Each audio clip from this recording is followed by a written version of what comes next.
The Viper is coming. Cobra Vipers are on the way? No, just the Viper. The Viper is coming. Hey, Scarlet! What is it, Barbecue? This dude says some Cobra Vipers are coming. I said the Viper is coming. We should go on high alert. We better sound the alarm. Why are Vipers coming? The Viper is coming, and I'm here to vipe your windows. Hey, all you action figure enthusiasts out there, JC here with another T&I toy review. And for today's review, I'm going to be taking a look at the brand new G.I. Joe classified barbecue figure from Hasbro.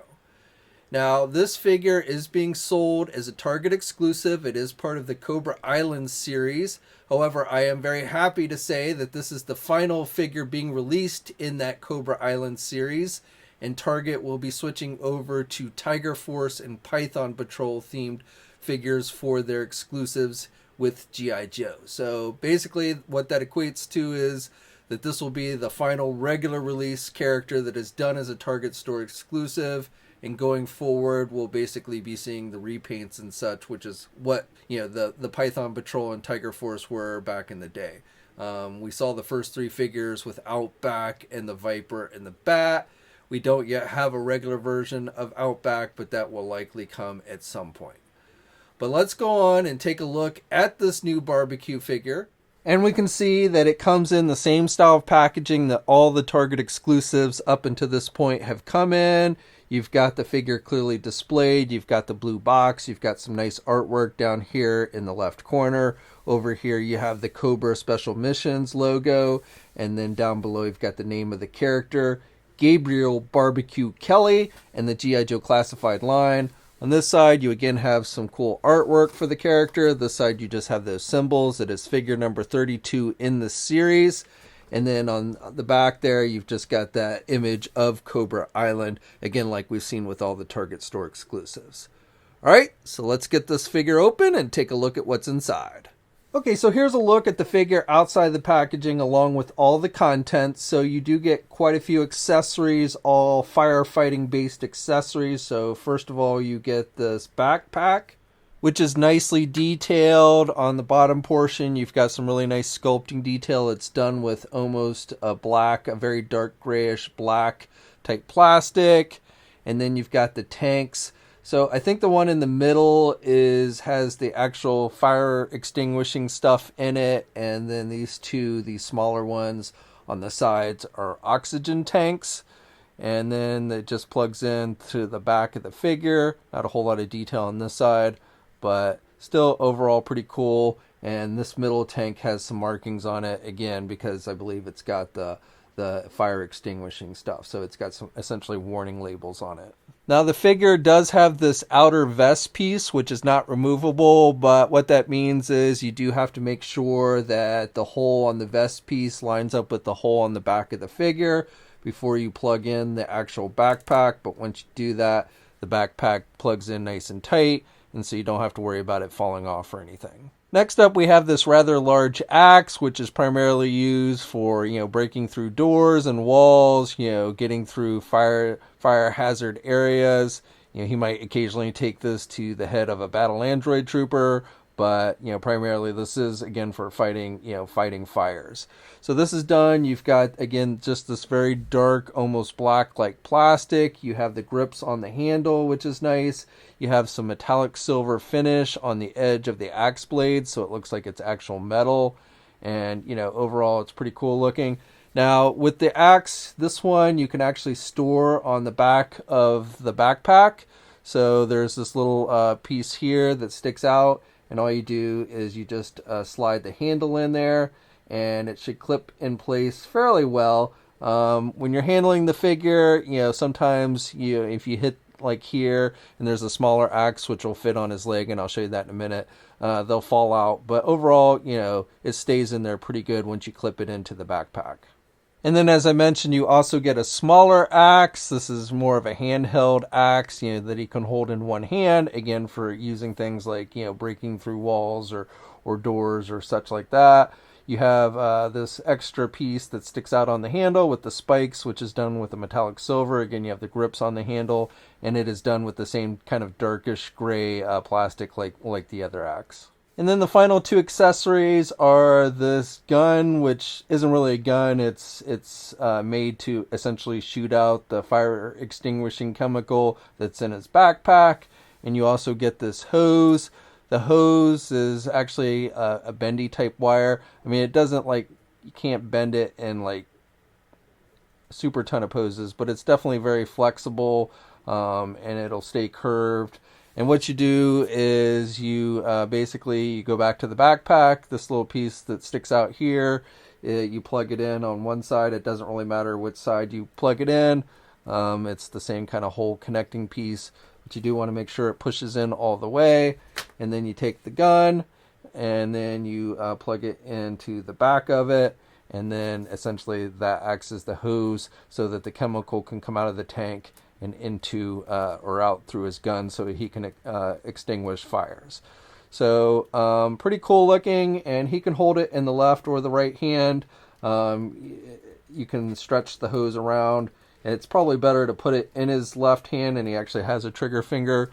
But again, if you wanted to, you can technically string it around this way as well. But I think, like I said, the better way is to stick it in this left hand, and you can kind of pose it so the trigger finger goes in through the trigger guard there. And then he also has a gun holster. So for this, so again, I keep calling it a gun, but it's really more of a fire extinguisher than an actual weapon. Though I'm sure he could probably spray it into the face of some enemies if he really needed to. But when he's not using it, it will fit in that holster nice and tight. You can keep the hose attached to it. If you don't like the hose, you can just remove the hose if you wanted to, but I prefer to keep the hose attached. And again, it does stay in there nice and tight. And the gun, the hose, all of it is done, again, with that very dark grayish plastic, so it all matches up really nicely. And then here's a look at the figure with all the accessories attached to it. So when he's not using the accessories, there's actually a place to store all of them, which is nice. Here's a look. I didn't show you this before, but this is where the small axe attaches. It just clips into place. Now, I will say that this one is the one that gets knocked out the easiest when you're trying to pose the figure around.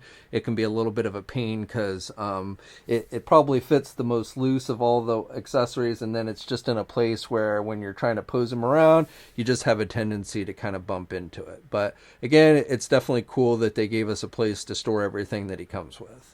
Okay, now taking a look at the figure itself, let's start off with the head sculpt. So he's wearing this helmet, which you can see this little tube here, which is basically putting oxygen in there. So when he's in a smoky-filled room, he can still breathe. The eyepiece is done with a shiny black paint, glossy paint. And then he's got the metallic silver over the face guard. The helmet is that same kind of dark grayish plastic, and you do have some detail on there. So overall, I would say it's pretty good. No major paint blemishes or anything like that. Basic paint applications, but overall, it captures the look of the character, that we saw in the cartoon, the toys, and the comics. So definitely think they did a pretty good job. Then you've got this piece here, which is a gray piece. And again, you've got some sculpting detail. As I mentioned before, this vest piece that he's wearing is a separate piece, but it's not removable. He's got the pouches here, and then this tank piece. I don't know if this is supposed to regulate his oxygen. That's what I'm guessing. But it's, again, done with the gray plastic. But then you have this little kind of almost neon green paint circle there. So it almost, in the light, looks like it's actually lit up, which I think is what it's supposed to be. Maybe it's a gauge or something. I'm not entirely sure. But overall, the detail is pretty good there. And then on the gloves, they're primarily that dark gray. But then on the underside, you've got some sculpting detail with some red colors. So it kind of, they stand out a little bit. And the color on the gloves there is red, whereas the rest of his suit is orange, an almost neon orange. Now the vest itself, you've got a little bit darker orange here on the vest. That's not as bright as the rest of his outfit. And he's got this piece around his bicep, which is sculpted on there. I'm not sure what that symbol is for. I don't remember if that was on the original figure, so I'm not sure what that is supposed to be a symbol of, but it is painted on there with like a metallic silver, and then this band that's around his bicep is done with black. And these pieces that hold like his holster and his axe, these are separate pieces, so they do move up and down a little bit on the leg. You've got that darker red color on the knee pads there, and then with the boots, again, you go back to that kind of darkish, almost black gray color. Okay, so I apologize. I've misplaced my tape measure, so I can't give you an exact measurement of how tall the figure is. But here's a comparison with some of the other G.I. Joe classified figures of about the same height. So Duke here is pretty close to the same height as Barbecue, and then Scarlet is a bit shorter. Here's a comparison of a vehicle, Breaker and the Ram Cycle.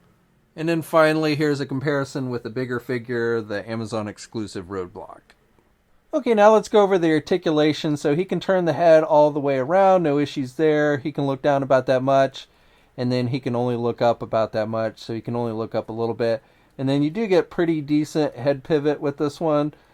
Now with the arms, he can get the arm out good, and you can rotate the arm all the way around with no problem. You also have a little inner butterfly joint there, so that gives you some additional back and forth movement there at the shoulder. He has a bicep swivel. He has the double hinged elbows. I will say that the elbow joints are a little bit on the gummy side.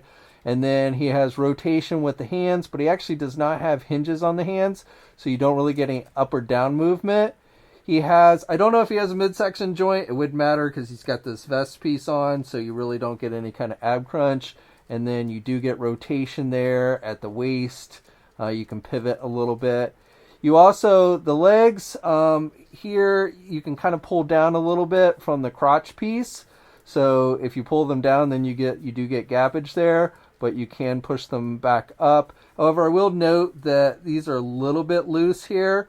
So this is probably, these joints here, probably the loosest joints on the figure. Not a major deal, but just wanted to point that out. But because you can do the legs kind of down, you can get the leg up, completely forward pretty good. And then you can do the leg back as well. You also, you get a thigh swivel. These are basically attached with ball joints. The legs do, they attach up there with ball joints. And then you get double hinged knees, so good bending there with the knees. The knees actually are not too gummy. The elbows are a little bit gummy, but the knees are fine. You've got a boot cuff swivel. You've got hinges on the feet. You do get ankle pivot and 2 peg holes on the bottom of the feet. Overall, I think this is a pretty solid figure. Honestly, as a kid, I don't remember Barbecue being one of my favorite characters. I think I preferred the guy who started the fires with blowtorch over the guy who put them out. As a kid, I thought that was cooler. But definitely, honorable profession, being a firefighter, especially in, a combat situation.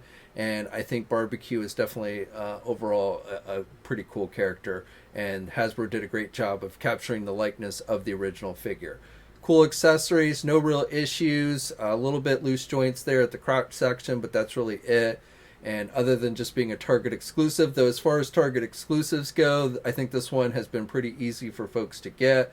And of course, it is available now. Okay, so that's my review.